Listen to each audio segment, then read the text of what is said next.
This is the Dr. Katherine Albrecht Show.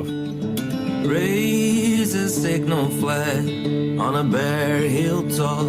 Call up an army against Babylon.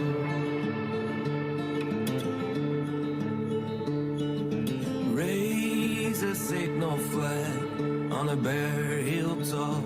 Call up an army against Babylon. Wave your hand to encourage them. Wave your hand to encourage them. As they march into the palaces of the high and mighty. I, the Lord, have dedicated these soldiers for this task. Yes, I have called mighty warriors to express my anger.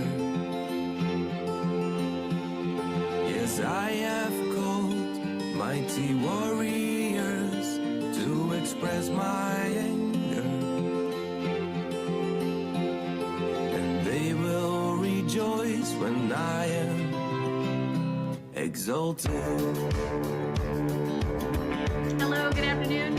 I'm broadcasting from the road, as you can tell. A little bit better this time. I'm not balancing my laptop on an ironing board. So it's a little bit better. I am delighted to be here with you. There is so much going on in the state of Michigan right now. So many things. Hang on a minute. So many things I want to talk to you guys about.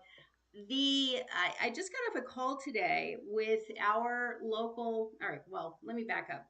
So, as you guys may know, a year ago, what got me launched on this is I was fasting and I was looking for my next move, and the Lord said, "Get your radio show back and proclaim my name to the nations." Okay. Well, that's a pretty extraordinary thing. And I was like, yes, totally, nothing I'd rather do. And then the Lord has performed incredible miracles and opened doors and provided resources and just moved mountains in order to clear a path for me to do exactly what he told me to do. Now, this is not my project. I did not think to myself, what should I do next? I know, I'll get my radio show back. In fact, I never thought that I would ever be on the air broadcasting again. So this is as much of a surprise to me as it is to you guys. When you found out I was back, I was like, am I back? Whoa, this is amazing. And it's terrific. And I'm really thrilled. But I didn't plan this. I did not set out to say, well, it's been 7 years. Enough of a desert is enough. I need to go back and do the thing that I'm made to do, that I was built to do, that I'm trained to do. I wasn't thinking that way. So a year ago, I got that message, go out and proclaim my name to the nations. And Start Mail contacted me and said, we would like to give you back your radio show. And I hadn't talked to them in 7-8 years. Start Mail, of course, being the private email that I helped to create all the way back in 2012. They contacted me and said, we would love to have you back. You're probably busy doing a million other things, which I wasn't.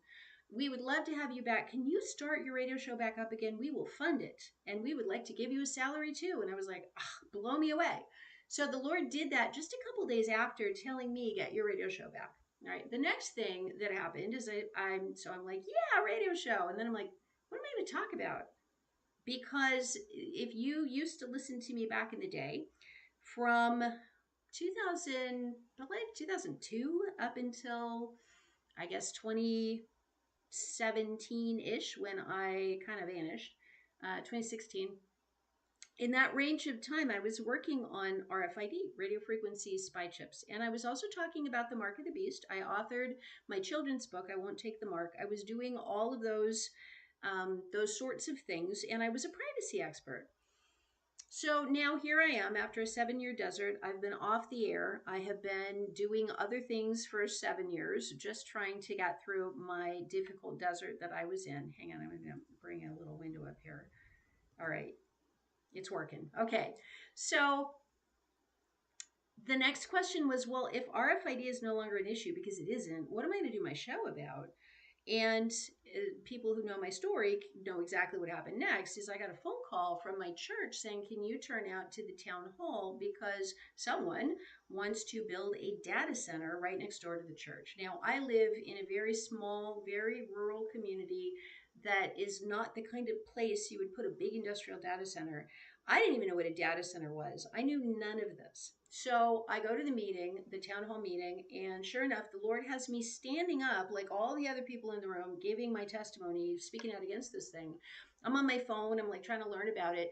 I stand up, and as I am standing at the podium addressing my local trustees, these are people who are farmers, these are people who, it's salt of the earth, wonderful people, intelligent, brilliant people, lawyers, I don't know. But I'm standing up addressing this group and or these lawmakers, and as I'm speaking, the Lord says, that's what you're supposed to do. This is what I made you to do. And I'm like, whoa. And it's like this whoosh moment. So that led to a campaign across my community to stop at the data center, and it was successful. We stopped the data center. We put up signs. I went door to door. We hung up mailbox flyers. I knocked on doors, organized drives. I mean, I was very busy stopping the data center, because the last thing we wanted was a data center coming into our community, consuming 100 times more power than all of our communities, homes and businesses combined, using up our water, and essentially making a ton of noise, but more importantly, creating artificial intelligence. Like, this would literally be a crater, an incubator, a little cradle, I don't know what you want to call it, like the place where artificial intelligence itself would be being brought to life in my community. Now, at the time, I didn't know that part of it. I just knew all the downsides to the data centers. You can go online and you can see all kinds of complaints about noise, complaints about water usage, complaints about so many different things. You can find it. And so I knew that. But then the next thing I found out was the AI part of it. And if you're a regular listener to my program, you know I'm writing a book about technology, and the what God has basically shown me, the path He's put me on, is to understand that AI, all these data centers, all these solar fields, all of this revamping of the electric grid, all of this sort of movement in this AI direction. Was it NVIDIA just got valued as the highest valued company? NVIDIA, by the way, is the brains of AI. It's the actual computer, the GPUs, the computer chips, well, they're not chips, they're big platters, but that has just been valued as the most valuable company in the history of humanity. Okay, so all of that stuff, all that money changing hands, all of that power moving around. And when I say power moving around, I'm talking about electrical power, but I'm also talking about just power, like power, that kind of power. All of that stuff was happening behind the scenes. I didn't even know that was happening. I was just living my life thinking I was going to go teach Spanish at community college. And God showed me all of this stuff. And I became like, the scales fell from my eyes, or my ears were opened. I don't know what you want to call it, but I became aware of this problem. And for a number of months, I was very active in opposing solar, and we got in solar installations, these huge solar fields coming in to give more power to AI. And we got an ordinance passed in St. Clair County, where I live, Michigan, to prohibit them on health grounds. And so we are the first place in the state of Michigan, I believe we're the first place in the country, who has actually been able to fight back against solar fields on health grounds. Now, if you don't know why, if you're like I was back then, you're like, solar, what's not to love? That's great. Well, the reality, once you actually look at it, is that solar creates enormous health problems for the people living around it. It comes in and makes incredible amounts of noise. It is supposed to be limited to 50 or 55 decibels. I've got video of it coming in at 85 decibels, which is almost like a jet engine, right next to people's homes. So I did a bunch of research. I showed all of the health effects. I interviewed people in a community that has been just inundated by solar. I heard the most awful stories of depression, of despair, of almost suicidality of people who'd been living there. They couldn't sell their homes. I mean, it was just a nightmare. And I myself developed hearing problems, pretty severe, by being out in those solar fields just on the weekends, just doing this research. And I had not been out there every weekend. Just on the weekends that I had been out there standing next to this noise, I began to develop this awful hearing problem where I would be speaking and I would hear an echo of my own voice simultaneously in my own ears. It was horrible. I went to the doctor and they said, have you been going to rock concerts? Have you been around heavy equipment or machinery? I'm like, no. Oh, the solar field. So even I began to develop hearing problems. They put me on steroids. They put me on all kinds of antihistamines. I gained like 20 pounds as a result of the steroids. Finally, the problem went away, but it only went away because I stopped going to the solar fields. Think of the people who live there every day. Okay, so now let me catch you up to today. So today we have a podcast studio that has been built at our church. 2 days, was it Hey, yesterday? Catherine, sorry to interrupt. You're getting ready to go to break here anyway. I'll talk to you during break, but you just got real choppy and broken up. Okay, so everybody's hearing you. Hello, everybody. That's JD running the board, and I'm probably choppy and broken up because I am on hotel Wi-Fi. So I'll try to fix that. All right, stay tuned. We'll see what we can do. Maybe I'll get on my phone hotspot. All right, be right back.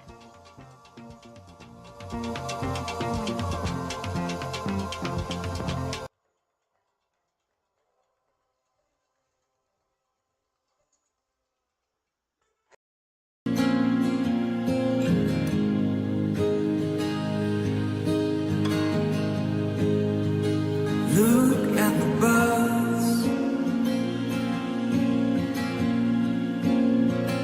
Look at the birds. I tell you not to worry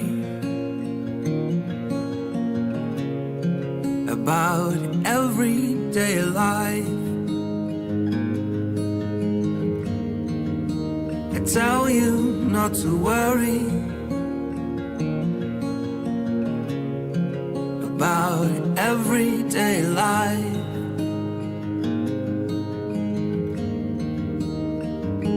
Can all your worries add a single moment to your life?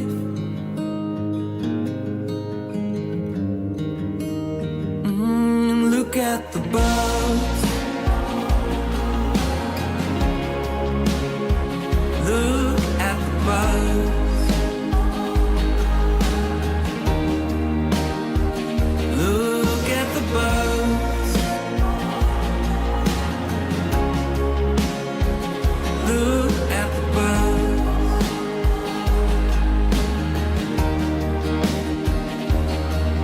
And if God cares so wonderfully for wildflowers, He will certainly care for you.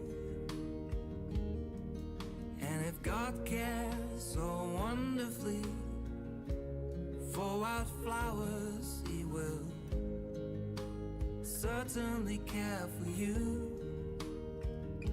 Can all your worries add a single moment to your life?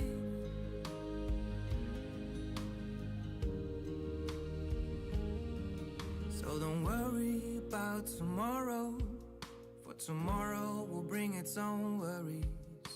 Today's trouble is enough for today.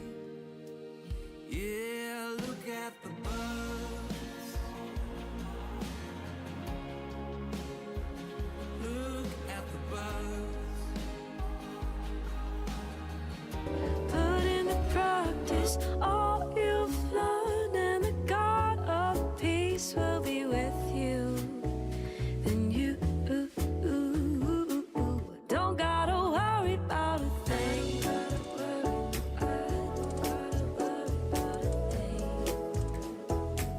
Don't gotta worry about a thing. There we go. Hopefully that's working. I think I could turn my volume up just a dot here for my YouTube listeners. I am hoping, so I'll let JD know. You can text me because I have my text up. Hang on, there we go. Is that any? 1, 2, 3. I think I need to be a little louder still. All right, give me one more minute. I'll get this. I will figure it out. A, B, C. No. So JD, you can text me and just let me know. Okay. Nothing like live broadcasting. I love it. So So to update, I'm writing a book. I have all this stuff I'm going to do. I want to talk to you about what it means when God puts you on a mission, because he's not just me. That's the part that's blown my mind. So I'm taking this cool class called APEST with Field Ministry, Field USA Ministry at fieldtraining.org. This is the class that's being offered through my church because my pastor, Pastor Anthony Ferriell, is the head of Field USA, which is the organization that does all kinds of wonderful things across the country. But with regard to classes, they're offering ministry training, and I have signed up for a bunch of those classes. Well, one of the classes is a class on APEST, which is the apostle, prophet, evangelist, shepherd, teacher, the gifting that the Lord has given to the church, as Paul described in, I think it's in Ephesians. I'd have to look for exactly where it is. But it has been broken down now into a whole training, into sets. There are books on it. There are videos on it. There are YouTube, shorts and longs and all over. You can learn a lot about the APEST. And what has been completely fascinating is when I read the chapter on Okay. my particular. Sounds like we've You are live broadcasting. lost Hi, JD. Catherine. Hang on. Well, I'm still on with YouTube. Let me try it again. All right. I think my YouTube audience can see me. I don't know. I'm not Please quite stand sure. by. Your There we call go. will be answered Let's shortly. see if this works. Let's see if he's able to connect me. I hear him. I don't understand. I've got. Yeah? Hi, JD. Can you hear me? We can now. Perfect. Okay, I don't know what it is. I think the YouTube audience didn't lose me. I was still connected, but I've reconnected. So, and everything you say is going live on my YouTube stream. So I it's understand. okay. It's okay. People are very understanding of both of us. So thank you. You're welcome. All right. So getting back to the APEST, the first couple of weeks of APEST was just reading through this book, but then we got to actually breaking down the individual personality types: the apostles, the prophets, the evangelists, the shepherds, and the teachers. And of that APEST, the very first one is apostles. Now, this does not, I mean, it doesn't mean you're an apostle in the like sense of like Matthew is an apostle. It's a temperament type, it's a personality, it's a gifting, it's a way of operating in the church body. I did not know this. I took the test and it came back and said, you are an apostle. I was like, okay, cool, whatever. And then I read the book. And when we got to the chapter on the apostles, it said exactly, sorry, this is like driving me crazy, but it said exactly what I'm experiencing. It said apostles will have the experience of being specifically told by God to go on a particular mission and do a specific thing. And in the course of doing that, they will experience miracles. Like God will just put miracles in front of them to move them along the path, to facilitate, to provide the resources, to open the doors, to make the right connections. And I'm like, this is what's happening to me. So as I'm reading it, I'm thinking, cool, this is like a thing. This is actually a thing. So it's APEST, APEST, Apostle, Prophet, Evangelist, Shepherd, Teacher. There's a ton of material on it. You are listening to someone who is an apostle. I'm the A on there. And in my class, they have done that. They've taught this class several years in a row. They've never had a real live specimen of an apostle in the class before until they got to me. And at the class, they said, okay, well, we're going to go through each one. You know, the prophets are going to somebody speak up. And if you're a prophet, tell us what that's like. And the evangelist. But so I was the first one. And they said, so Catherine, you're like the very first apostle we've ever had in this class. What is it like? And what did you get out of the chapter that you read? And I'm like, it described my life exactly. It's amazing. Like, no longer do I feel like I'm on this kind of weird mission. Like, what is happening to me? But it's like written out in black and white in this chapter. So I encourage everyone listening to find your gifting. You can go online and take an APEST test. I think there's free ones available. You can get the book. Just find out what your gifting is and read your description, and you might have a similar experience to me of going, Oh, that explains it. That's what's happening. So the church does not need a lot of people to be apostles. Apostles' job, as it were, is to be the advance guard. We're kind of like sent out on a mission to do a very specific thing. And then once we've done that really specific thing, then other people come in and support it and make it grow and enable it. And the evangelists get the word out about it. The shepherds help to shepherd and protect it. The teachers deepen the understanding of it. The prophets are the ones who say it needs to be more this way. They have like that insight of what has to happen. But the apostles are the people out there blazing that crazy trail. And they are, for the most part, Paul writes about this in 1 Corinthians chapter 4, verse 10. I know because I've been reading this.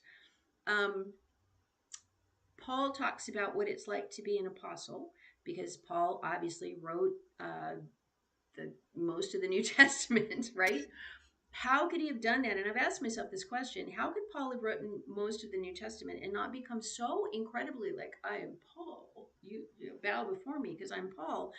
The answer is through tons and tons and tons of trials and hardship, that God did not enable Paul to become ruined, destroyed, corrupted through pride because of the incredible mission that he'd been placed on, by putting, what did he have?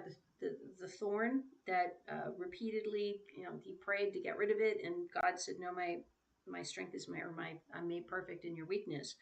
But not only that, he also in that passage in 1 Corinthians 4:10, I think I've got it right. He talks about how he is despised, how he is, I don't know, reviled, I think is the word that my translation used, how he is counted a fool, how all of these things, that it is not an easy road. And so I, read that because there's really very hard sides to having this weird, thing that I'm doing. And I read that and I was like, okay, I get it, because if nothing, I am very humble. I don't think that life has made me humble. It's not any kind of characteristic or quality or great virtue of my own. Life has beaten me and beaten me and beaten me to the point where I'm actually now pretty humble. Occasionally I will be not humble and then life beats me again. So I've told you this guy before many times that God says to me, respond in love and humility. And if I don't, boom, life just smacks me upside the head. So I must respond in humility and love. All right, well, there's the background, a little bit of this APEST thing that has been blowing my mind, in that this weird mission that I'm on, where I distinctly, I didn't hear his voice. It's not like there was a lightning bolt or God came into the room and spoke to me. But in my heart, it was as clear as a bell. Get your radio show back, declare my name to the nations. And ever since that moment when I was like signing up, reporting for duty, sir, ever since that moment, he has blasted a path. And most recently, I was telling you guys, I was at the, so he got me appointed to the Community Mental Health Board. What am I doing on that board? I mean, yeah, I have a doctorate in psychology, but I wasn't applying for that. I wasn't looking to be part of local government. It didn't even cross my mind. And yet he got me appointed to that through a whole roundabout, circuitous set of circumstances that I was just placeholding. They just wanted a bunch of people to placehold applications. So they got like 15 people applying. And of those 15, I actually got on the board. Go figure. And then, earlier this week, I was in Traverse City at the Community Mental Health Conference, the fall conference. And I had just had Harold Koenig on my show, who was talking about the importance of religion in mental health. And God said, go to that conference. You're gonna meet somebody at that conference. I'm gonna connect you with somebody, because my will be done. And what I told you at the beginning, when I appointed you to that board, you're gonna spread my word, my name, my son's name, his power, his freedom, his goodness, to set people free from the darkness they're living in. And you're going to spread it not only in your county, but across the state. Now, here's the thing. I'm not going to do that. What I'm going to do, and he showed me, what I'm going to do is I'm going to take the research from Harold Koenig, who spent 30, 40-year career creating the scientific reality the evidence of the importance of Christianity and mental health. And I'm going to connect him with people over here who are doing mental health who are Christian.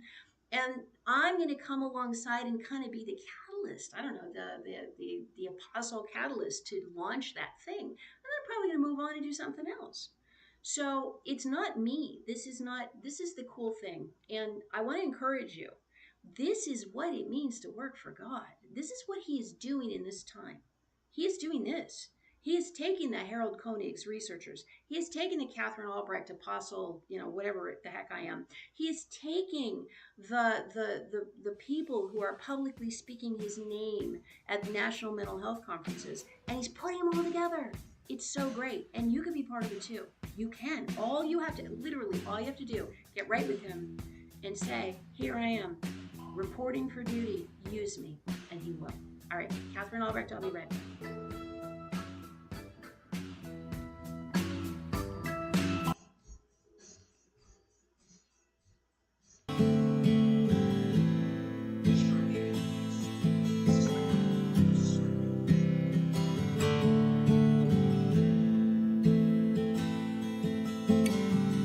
Therefore, humble yourselves under the mighty hand of God, that he may exalt you in due time. Therefore, humble yourselves under the mighty hand of God, that he may exalt you in due time. Casting all your care upon him, casting all your worries upon him, for he cares for you. He cares for you. He cares. He cares for you.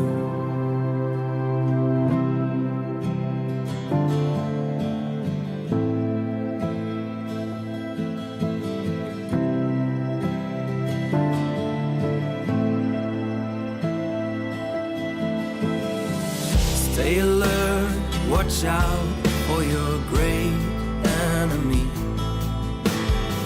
He prowls around like a roaring lion, looking for someone to devour.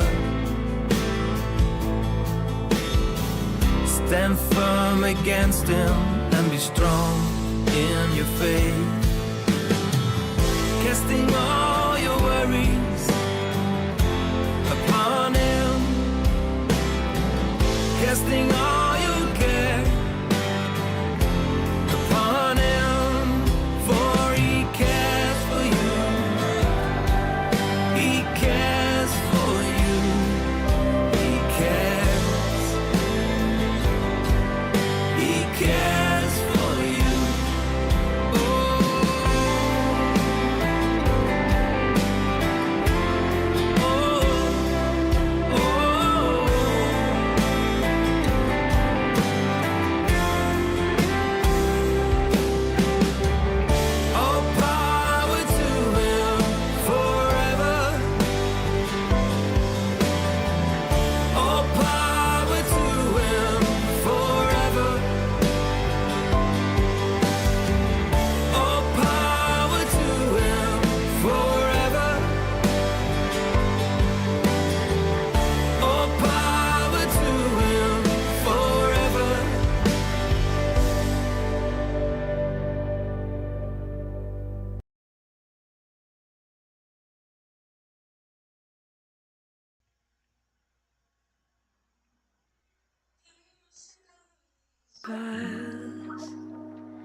It's only for a little while.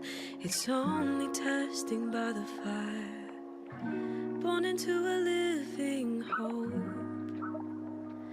from flesh into perfection, through death and resurrection. You've never seen him, but you trust him. You don't see him, but you love him, and your reward is coming, coming So be glad there is joy ahead for you. Isn't it wonderful, so wonderful, sealed in Christ, undefiled, kept in heaven for you. Isn't it wonderful? Isn't it wonderful? All right, I'm back. Katherine Albrecht here. So I pulled this up just to know that I'm not going crazy. The apostle, I'm just going to read this to you. And I'm not reading this to you in any way boast, because it is a hard road. If you read Ephesians, 1 Corinthians 4:10, you'll know that it's like the worst of hard roads. But the apostle, sent with a specific God-given assignment to lay a foundation for the expansion of the church, and they are mature enough to equip others to do the same. Innovator and cultural architect who initiates a new product or service and develops the organization. And then the third one, a visionary catalytic, oh yeah, like a catalytic, catalyzes, right? Pioneer, always pushing into new territory, eager to discover and explore. Apostles like to establish new churches or ministries. They constantly come up with new, innovative means to do kingdom work. That is so cool. Now, let me read the other ones, though, just so you don't think I'm only focused on that, even though that's me. The prophet, speak to the church on God's behalf, bringing words of edification, exhortation, and consolation, and are mature enough to help others do the same. Provocateur, I love that word. Provocateur, this is the prophet, this is not me, who probes awareness and fosters questioning of current programming leading to organizational learning. Finally, listen, there's 3 bullet points for each one. Listens closely to God and humbly communicates to the body, even if it's sometimes with a challenging or corrective word. Prophets are in tune with God and therefore able to discern his will and his truth. They can stand back from circumstances and get a clear picture of what is happening. This allows them to see creative solutions and cast vision. Now, for each of these types, there is a primary and a secondary, and I'm guessing that might be my secondary. Okay, so, and I took the test, I could double check and let you guys know. The evangelist, this is the third one. Evangelists will passionately seek out opportunities to share the gospel with others and lead them towards acceptance of Jesus, and they're mature enough to equip others to do the same, driven by love of God and love of people. Second, evangelists are people who are passionate about sharing the gospel and reaching the lost. They are often gifted in communicating the gospel in ways that resonate with people who are outside of the church. Finally, an evangelist is an infectious communicator of the gospel message who recruits others to join the cause. Evangelists call for a personal response to God's loving, saving redemption in Christ and draw believers to engage with the ongoing mission of growing the church. All right, now the shepherds. Shepherds' overwhelming concern for continuing care of a specific community, and this is not a complete sentence, but and they are mature enough to equip others to do the same. I think that's going to be on every one of them. Second, shepherds are people who care for and nurture others, providing support, guidance, and encouragement. They are often gifted in creating safe spaces and building relationships with those in need of pastoral care. Finally, a shepherd can identify needs, provide comfort, and encourage others. Pastors easily empathize with others and exhibit lots of patience with those in need. The pastors, sometimes they use them interchangeably. Out of a drive to nurture, protect, and love God's people, they spend most of their time supporting other Christians. All right. And then finally, the teacher. Teachers spur the progressive growth of understanding and application of truth, and they're mature enough to equip others to do the same. Teachers are people who have a deep understanding of God's word and are gifted in explaining and applying it to others. They help to ground and strengthen the church by providing solid biblical teaching. Teachers look for effective methods to explain, enlighten, and apply God's truth, wisdom, and ways. Teachers assist others in remaining biblically grounded, learning to discern God's will, and helping the community remain faithful to Christ's own teachings. All right. APEST leadership is not a hierarchy, but a team effort that requires each role to work together for the growth and health of the church. Who came up with it? APEST leadership was popularized by Alan Hirsch, an author and missional strategist. In his book called The Forgotten Ways, he outlines the importance of these giftings in creating a missional movement. He argues the church has become too institutionalized and needs to rediscover this biblical model of leadership and community. Many churches today tend to focus primarily on the shepherd-teacher role, pastoral ministry and teaching, and neglect the other roles, leading to a lopsided understanding of what the church is and what it is called to do. The 5 roles essential for health and growth, and that's why there's not a whole lot of apostles, because if there were, we'd all be tearing off in different directions. So usually a church will have a couple of, maybe 1 or 2 of them, and they will go off and forge new ground, and everybody else around them will be going, what are you doing? And then once God actually makes the thing happen, then other people come, oh, I get it. And then they come alongside and then they build it. So I'm not the builder. I'm the, I don't know what I am, the architect, the person who just goes out and forges the new ground. So the reason that I'm able to do that is because I said to the Lord years ago, back in, I don't know, 2000, I said, here I am, use me. I know that everything I have comes from you. I am not going to be boastful of any gifts that you have given me, any resources you've provided me with, because all of it comes from your hand. And here I am. And I no longer, and of course this has been progressive since the year 2000, it's been 25 years. I'm sure back then I was pretty prideful and had whatever, but the Lord has shaped and molded and like allowed pressure in my life that has molded me and shaped me into a person he can now actually use to do his will. This is the road for every Christian. If you are not experiencing this sense of being used by God to do what you're gifting, what he made you to do, then get on your knees. Get on your knees and start realizing that he has to move the chess pieces on the board. I was having a conversation with someone today about being an apostle. Someone else, he's also an apostle. We were just talking about this whole thing. And what we were realizing is that being an apostle, if you play chess, being an apostle is kind of like being a queen on the chessboard. And the queen is only useful. Imagine you've got a chessboard. It's got all these different pieces, right? Pawns, bishops, rooks, knights, whatever. It's got all these different pieces. And imagine if you're playing chess and the pieces decide to move on their own. So you've got a queen on the board, you've got a pawn, you've got all these pieces, and it's your turn. And you're like, I'm going to move that castle, and all of us are that rook. And all of a sudden, the rook just sees an opportunity and just moves on its own. And you're like, you just messed up the whole game, right? The pieces on the board, that's us, that can be the most useful. If I'm a queen and I'm sitting there on the board, I'm only going to say, well, I could move this way and take out that pawn, or I could move this way and take out that knight, or I could just sit back and go, I can't see all 64 squares of the board. All I can see are the little ones around me that I have the power to take them out, but is that really what I'm supposed to do?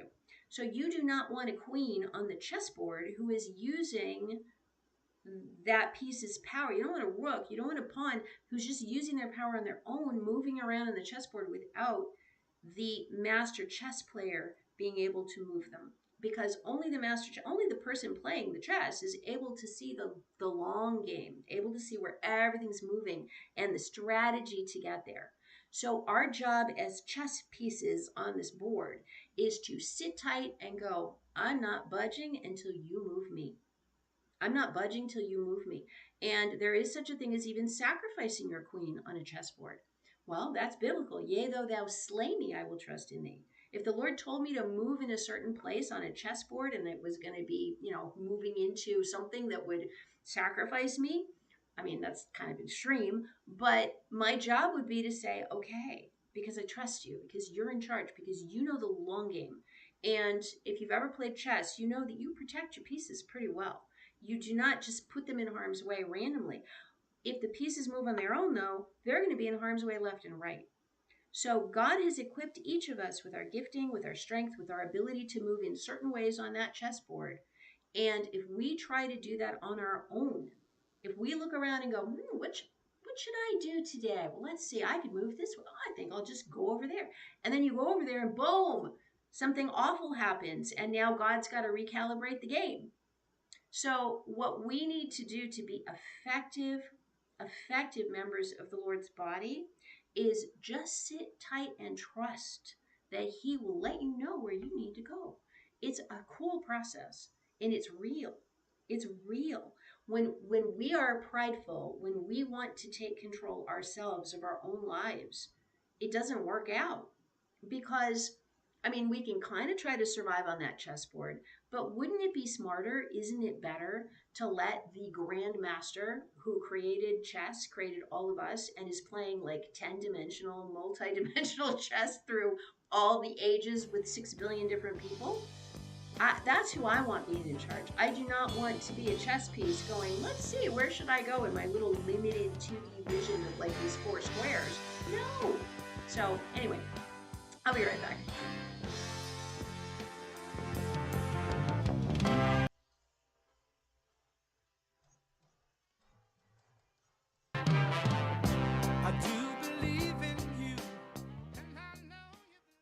I've been hearing a lot about the LifeWave patches and they sound amazing. And I'm thinking I want to try them for myself. But can you tell me how they work?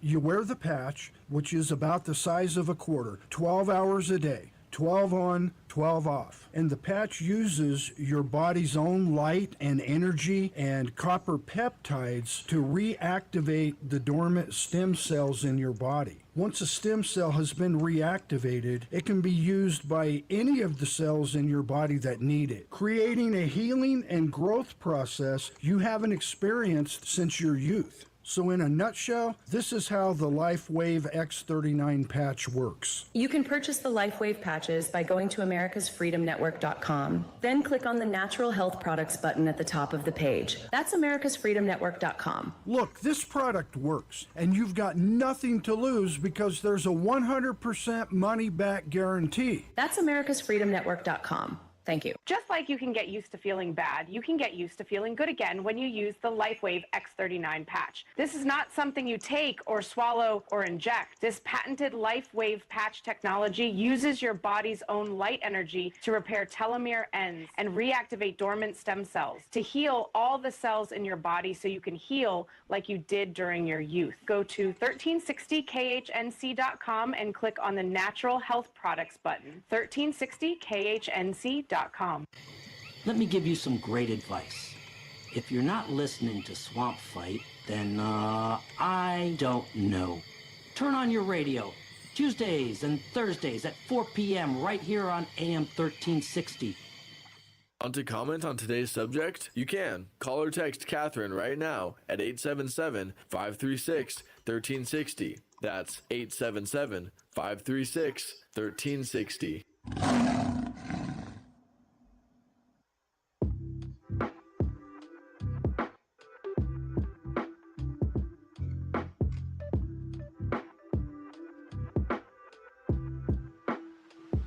Sweeter than honey from the comb are your words, they're finer than gold, the rarest treasure of my life. Only your word could make my spirit shine. So may the meditations of my heart be pleasing to you, my God. May every movement of my mouth be pleasing before your sight. Keep me from secret sin, keep me from selfishness. May the meditations of my heart be pleasing to you, my God. You take what's simple and make it wise.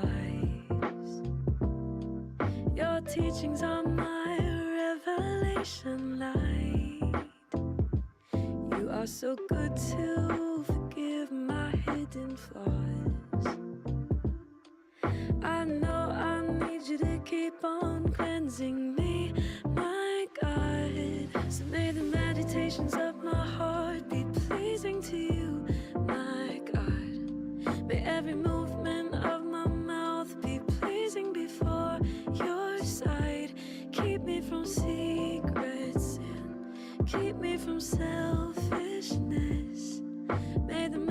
meditations Right of my back. I just had to let that play. I heart be really like that pleasing song.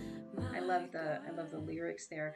So I hope you YouTube people really enjoyed listening to KHNC ads on top of a Project of Love video. Sorry about that. I hit the wrong mute button there, but anyway, we're getting it, and I love that I am that I'm learning how to do remote broadcasts. I'm going to do my best to maybe broadcast from a park or somewhere a little prettier next time I have to do this. But let me update you to what is going on now. Two really cool things just happened yesterday. Pastor Anthony and I did our very first actual podcast in the podcast studio that we have been building, I don't know, for the last 6-8 months. I've been doing my show from there. I have been doing lots of things from there, but he and I made an attempt back in, I'm going to say like July, to do our first podcast. We did an interview, or whatever you want to call it. We did a conversation that we recorded, and then we went to play it back and there was no sound. And he was like, I've washed my hands of this. Get your act together and I'll come back.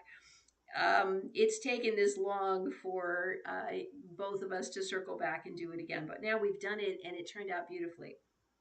So we have trained 2 people to run all of the equipment, and we did 2 back-to-back really good interviews, really good conversations, whatever you want to call them, on technology.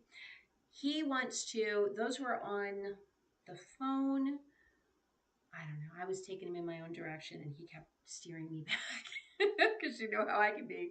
But it was on the phone and on what parents and what Christians can do to do a better job of resisting the built-in addictive nature of our phones. So that's a conversation that we had. It'll be coming out, let's see, this week on Tuesday. He released the first video interview that we did, the podcast that I recorded with him and Pastor Ed Schutte on pornography. That is at the Crossroads CCO YouTube page. So the church is Crossroads, and CCO, I don't even know what it stands for, but Crossroads CCO YouTube page in St. Clair, Michigan. And you will be able to see that first interview. You'll recognize like the brick backdrop. You'll recognize the setting because you see me on there every day on YouTube. And that's the first interview that we did. So we did 2 of those. The second one will come out on Tuesday. And then the following Tuesday, what is that? Hang on, let me look at my calendar. I'll tell you when it's coming out. This last Tuesday was October 28th. The next Tuesday will be the second interview with Ed Schutte on November 4th. And the interview that he and I finally did after all these months will be on November 11th. And then the second interview we did will be on the 18th. I think we're going to be releasing them every week. So on Tuesdays, you can be on the lookout for those. And they're really interesting conversations because he and I have such a different way of understanding all of this stuff. It's very similar, but we have very different, like he's very structured. He wants to bring it down to the brass tacks. What's the message? What's the scripture? And you know me, I'm like, well, think about this and what about that? And right. So it's a cool combination. It's a good synergy to have the 2 of us together. So you can look forward to seeing those on the Crossroads website, and I'll see if there's a way I can cross post them on my website. I don't know. I'll find out. All right. So that's the first cool thing that's happened. The second cool thing that's happened is not such a cool thing, but I think it is an opportunity that the Lord is going to turn into something amazing. The data center that we chased away back this time last year, well, there's a new one in town. I thought, boy, done with that. Well, little did I know that it would happen again. And of course, God knew this. God was completely ready for the whole scene. And we had a phone call today strategizing about what we're going to do about it. I have a couple thoughts I want to share with you. The first one was, how cool is that? Pastor Anthony said, oh, well, we have a podcast studio now. We'll just give community updates and give information to our community about how to fight this. So that was amazing. That was just great that we just have a way to stream that right onto YouTube. One of the people on the call is like a YouTube social butterfly, really very incredibly skilled at knowing how to use YouTube, and has a tremendous following of people in our community, and is going to be able to disseminate the podcasts that we do. That's not my skill at all. My skill is creating the content. I'm not so great at getting it out. So we've got a person on the call doing that. Another person on the call was a local lawmaker who is in a position to get some ordinances passed to try to head this thing off. Right? So that's cool. That's amazing. And I think it's great. They're all like, oh no, it's coming back. I'm like, okay, God, it makes sense that you would bring this back, because I know that's a part of my journey, is to fight that, and to fight that. I want to say nationally. I don't know, possibly, probably, I don't know. But at least the local fight that we fought and won, I was like, well, that wasn't national. So who knows where this is going to go from that perspective. So for me, I'm like, cool, bring it. I'm ready for a good fight. I'm like, we can take them. But here's the second thing. So I had a conversation with one of you wonderful listeners who's a dear friend of mine. You'll know who you are.